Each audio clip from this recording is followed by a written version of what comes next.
కరీంనగర్ పట్టభద్రుల ఎమ్మెల్సీ ఎన్నిక ఉత్కంఠగా కొనసాగుతోంది. బీజేపీ కాంగ్రెస్ ల మధ్య పోటాపోటీ నెలకొంది. మొదటి ప్రాధాన్యత కౌంటింగ్ లో 11వ రౌండ్ పూర్తయ్యేసరికి బీజేపీ అభ్యర్థి సమీప కాంగ్రెస్ అభ్యర్థిపై 4935 లీడ్లో ఉండగా బీఎస్పీ అభ్యర్థి ప్రసన్న హరికృష్ణపై నరేందర్ రెడ్డి 3473 ఓట్ల లీడ్లో ఉన్నారు. ఎలిమినేటెడ్ ప్రక్రియ చేపట్టి సెకండ్ ప్రాధాన్యత ఓట్ల లెక్కింపు చేపట్టారు ఎన్నికల అధికారులు. కరీంనగర్ పట్టభద్రుల ఎమ్మెల్సీ కౌంటింగ్ ఆయా పార్టీలో కాకరేపుతోంది. మొదటి ప్రాధాన్యత ఓట్ల లెక్కింపు పూర్తయ్యేసరికి బీజేపీ బలపరిచిన అంజిరెడ్డికి 75,675 ఓట్లు, కాంగ్రెస్ అభ్యర్థి అల్పోర్స్ నరేందర్ రెడ్డికి 70,565 ఓట్లు, బీఎస్పీ అభ్యర్థి ప్రసన్న హరికృష్ణకు 60,419 ఓట్లు వచ్చాయి. బీజేపీ అభ్యర్థి సమీప కాంగ్రెస్ అభ్యర్థిపై 4,935 లీడ్లో ఉండగా బీఎస్పీ అభ్యర్థి ప్రసన్న హరికృష్ణపై నరేందర్ రెడ్డి 3,473 ఓట్ల లీడ్ చూపారు.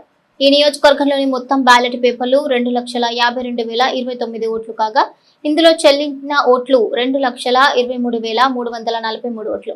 మిగతా 28,686 ఓట్లు చెల్లనివిగా నిర్ధారించారు ఎన్నికల అధికారులు.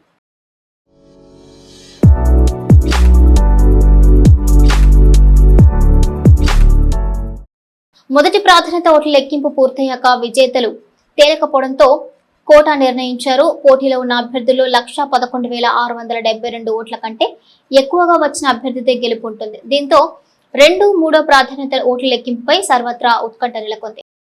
నిన్న 1వ నంబరు వరకు అన్ని కంప్లీట్ కావడం జరిగింది. ముందంజలో భారతీయ జనతా పార్టీ ఉంది, వెనుకంజలో కాంగ్రెస్ పార్టీ ఉంది, థర్డ్ బీఎస్పీ ఉంది. చాలా మెజార్టీ తేడాతో ఉన్నది. సెకండ్ ప్రయారిటీ ఓట్లు కూడా ఏవైతే ఉన్నాయో ఇప్పటి వరకు ఎలిమినేషన్ దాదాపు 25 మందిని ఎలిమినేషన్ చేయడం జరిగింది. దానిలో కూడా అత్యధిక సెకండ్ ఓటు ప్రాధాన్యత భారతీయ జనతా పార్టీకి వచ్చింది. ఇదే నిదర్శనం, ఇంతకన్నా మించి నిదర్శనం లేదు. ఏదైతే మోదీ గారి అభివృద్ధిని చూసి ఇంకెంతసేపు కొనసాగే అవకాశం 80% సాయంత్రం దాకా కొనసాగుతుంది. ఇది ఇంకా కాలే యాక్చువల్ ఏంటంటే ఇంకా కొంతమంది ఉన్నారు. ఇప్పటి వరకు 25 మంది అయ్యారు. ఇంకా 25 మంది. ఎంత వచ్చిందండి మీకు? ఇప్పుడు మీ లీడ్ ఎంత ఉంది, వాళ్ళకి ఎంత వచ్చింది? చాలా ఓట్లు అవన్నీ క్యాలిక్యులేషన్ చేయలేం. ఎక్కడ ఎవరి దగ్గరికైనా ఎలిమినేషన్ తీసుకున్నా నెంబర్ 1 పొజిషన్లో మేము ఉన్నాం. అవి చేసిన తర్వాత మేము చెప్తాం. అంటే మీకు ప్రసన్న కృష్ణ ఓట్లు మీ వైపు డైవర్ట్ అవుతుంది అంటున్నాను.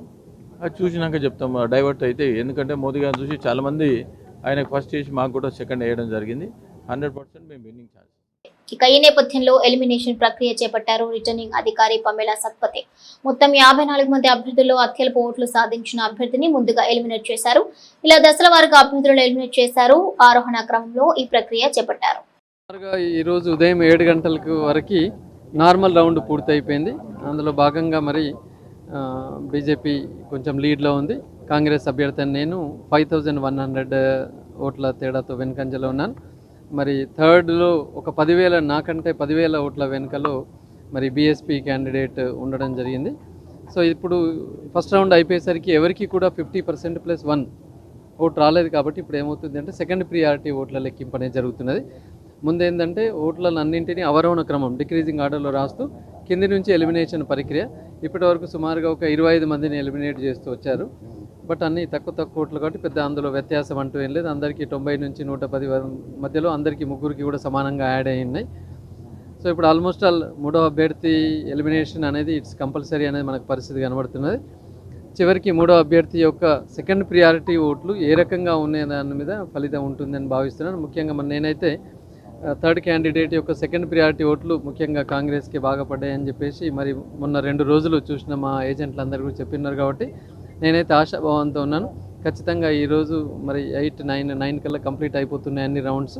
ఖచ్చితంగా విజయం సాధిస్తూ వస్తానన్న ఆశాభావంతో నేనున్నాను. ప్రక్రియలు అయితే అంత సవ్యంగా జరుగుతున్నాయి.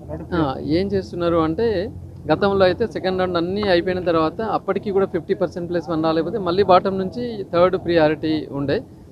ఇప్పుడు ఏం చేస్తున్నారు అంటే ఇప్పుడే ఆయనకున్న నెక్స్ట్ సపోజ్ సెకండ్ ప్రియారిటీ ఉందో క్యారీ ఫార్వర్డ్ చేస్తున్నారు. క్యారీ ఫార్వర్డ్ అయినాక దాన్ని థర్డ్ ప్రియారిటీగా ఆ నెక్స్ట్ క్యాండిడేట్కి వెళ్తూ ఉన్నాయి.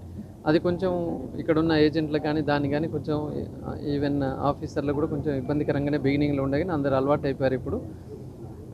దాంతో ఇట్స్ ఓకే. పరిస్థితి అయితే మంచి సిస్టమేటిక్గానే ఉంది. ఇప్పుడు సమయం బాగా పడుతుందని చెప్పేసి ఇప్పుడు ఒక 10 టేబుల్ కౌంటర్లు కొత్తగా ఓపెన్ చేస్తున్నారు. అందుకే మరి ఏజెంట్లు అవన్నీ కూడా మళ్ళీ సమకూర్చుకొని ఏజెంట్లకు మేము కూడా మళ్ళీ ఈ కొత్త విధానాన్ని ట్రైనింగ్ ఇవ్వడము, ఇది జరుగుతుంది. ఈవెన్ వాళ్ళు కూడా ఈ ఆఫీసర్లకు కూడా కొంచెం గైడెన్స్ ఇస్తున్నారు ఈ కొత్త విధానం. ఎందుకంటే నిన్నటి వరకు ఉన్నది డైరెక్ట్ అది అర్థమైపోయింది వాళ్ళకి. ఇప్పుడు కొత్తగా సెకండ్ ప్రియారిటీ ఓటును ఏ రకంగా చేయాలన్న ఆ ఇన్స్ట్రక్షన్ కూడా మరి కింది వాళ్ళందరికీ అందజేస్తున్నారు. ఇంకో 10-15 నిమిషాల్లో ఈ ప్రక్రియ మొదలవుతుంది. ఆల్మోస్ట్ ఆల్ సాయంత్రం 9-10 వరకు ఒక అంచనాకు వస్తుంది. ఎక్కడెక్కడో పనిచేస్తూ తిండి తిప్పలు లేకుండా 7 నెలల నుంచి పనిచేస్తున్నటువంటి టీం ప్రసన్న హరికృష్ణ మిత్రులు శ్రేయోభిలాషులు ఎవరైతే ఉన్నారో వాళ్ళందరికీ కూడా శిరస్సు వంచి నమస్కారాలు తెలియజేస్తా ఉన్నాం. మీ రుణం ఎట్టి పరిస్థితుల లోపల జీవితాంతం మీ రుణం ఎట్టి పరిస్థితులు మర్చిపోరు. ఎందుకంటే ఒక క్యాడర్ లేనటువంటి వ్యక్తి, ఎలాంటి పార్టీ సపోర్ట్ లేనటువంటి వ్యక్తి, ఒక కామన్ మ్యాన్ వచ్చి 60,000 పైచిలకు ఓట్లు తెచ్చుకోవడానికి కారణం కేవలం మీరు మాత్రం. కాబట్టి మీ రుణం జీవితాంతం ప్రసన్న హరికృష్ణ ఎట్టి పరిస్థితి లోపల మర్చిపోడు. అండ్ ప్రసన్న హరికృష్ణ ఒక్కడు కాదు అని చెప్పేసి మీరందరూ కూడా నిరూపించేటువంటి ప్రయత్నం ఈ ఓట్ల ద్వారా చెప్పారు. అదేవిధంగా ప్రసన్న హరికృష్ణ మీకు రేపు భవిష్యత్తు లోపల ఏ సమస్య ఉన్నా కూడా మీకు వెన్ను దన్నుగా నిలబడతాడు, మీ ముందే నిలబడి ఉంటాడు అని చెప్పేసి మీడియా మిత్రుల ద్వారా నాకు సహాయ సహకారాలు అందించినటువంటి, నాకు ఓట్లు వేసినటువంటి ప్రతి ఒక్క ఓటర్కి, ప్రతి ఒక్క పట్టభద్రునికి నేను మనవి చేస్తా ఉన్నాను. అదేవిధంగా రాజకీయాలు డబ్బులమై అయినటువంటి సందర్భం లోపల నేను రాజకీయాల లోపలికి వచ్చినటువంటి నేపథ్యం వేరు.